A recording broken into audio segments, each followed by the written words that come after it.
আমার নাম মোহাম্মদ গোলাম খুরশেদ। আমার হলো Balipara station point road, Trishal Mymensingh. হ্যাঁ, খুরসা বিক্রি করি। ইনশাল আমরা আর 100 টাকা ধরছি, আমরা 110 টাকা 5 টাকা বিক্রি করতেছি। 5 টাকা, জি। দেশের 115 টাকা 10 টাকা। রসুন 200 টাকা কেজি। দেশি দেশি আর ইন্ডিয়া চাইনা সবটা একদমই। জি। আলুটা 50 টাকা, দেশিটা হইলো আপনার 55 টাকা। জি। ওটা নামা করতেছে। কয়দিন আগে একটু বেশি আছি, কম আছি, একটু বাড়ছে অনেক, 1-2 টাকা বাড়ছে। জি জি। হলুদ আপনার আমরা 260 টাকা কিনে আনি, 270 টাকা 80 টাকা বেশি। না, এটা কমছে, এটা 300 টাকা আছে নতুন।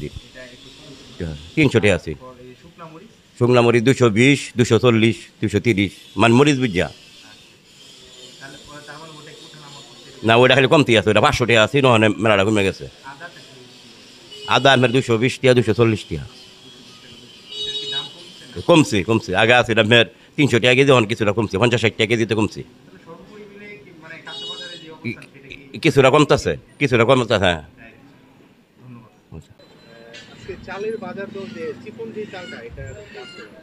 এটার দাম হলো 1450 টাকা। হুম। মুড়ার আমার কাছে নাই কে, এটা বেশি না। মুড়ার চিনির দাম 125 টাকা। হুম। ডাল 105 টাকা। এই উঠতেছে নামতেছে, এটা একটু আছে।